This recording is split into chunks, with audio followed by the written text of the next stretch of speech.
शेगावहून निघून आम्ही थेट पोहोचलोय मध्य प्रदेशात.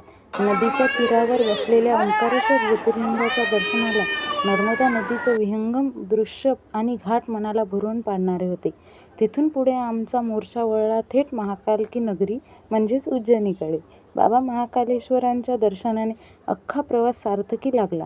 तिथला भव्य महाकाल कॉरिडॉर तर डोळे दिपटून टाकणारा आहे. उज्जैनमध्ये एक दिवस मनसोक्त मुक्काम केल्यानंतर दुसऱ्या दिवशी आमची सकाळ झाली ती एका वेगळ्याच उत्साहात. म्हणतात ना, उज्जैनचे राजा जरी बाबा महाकाल असले तरी तिथले सेनापती भगवान कालभैरव आहेत. महाकालच्या दर्शनानंतर कालभैरवनाथाचे दर्शन घेणे खूप महत्त्वाचे मानले जाते. म्हणूनच आम्ही सकाळीच निघालो कालभैरवनाथ मंदिराकडे. सकाळी सकाळीच मंदिरात भाविकांची छान गर्दी झाली होती. मंदिराजवळ मिळणारा खास प्रसाद आणि तिथली परंपरा पाहून आम्ही सगळे थक्कच झालो. कालभैरवनाथाचे अतिशय भव्य आणि कडक दर्शन झाले. महाराजांचे आशीर्वाद घेतले आणि मनाला एक वेगळीच तृप्तता मिळाली. बाबा महाकालचे दर्शन घेऊन गाडी उज्जैनवरून पुढे निघाली.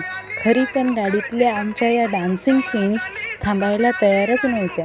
हो, आमच्या मामाच्याच मुली. उज्जैनच्या महाकालची भक्ती झाली आणि गाडी सुरू होताच यांच्या अंगात थेट डान्सिंग सुपरस्टार संचारला. गाडी चालते की डान्स फ्लोअर काही समजेनाच. बाहेर रस्ता खड्ड्यांचा आणि आत यांचा डान्स धक्क्याचा. सीटवर बसून बसून यांनी असा काही धुमाकूळ घातला की ड्रायव्हर भाऊ सुद्धा विचार करत असतील मी गाडी चालवतोय की डिस्को क्लब. पण काही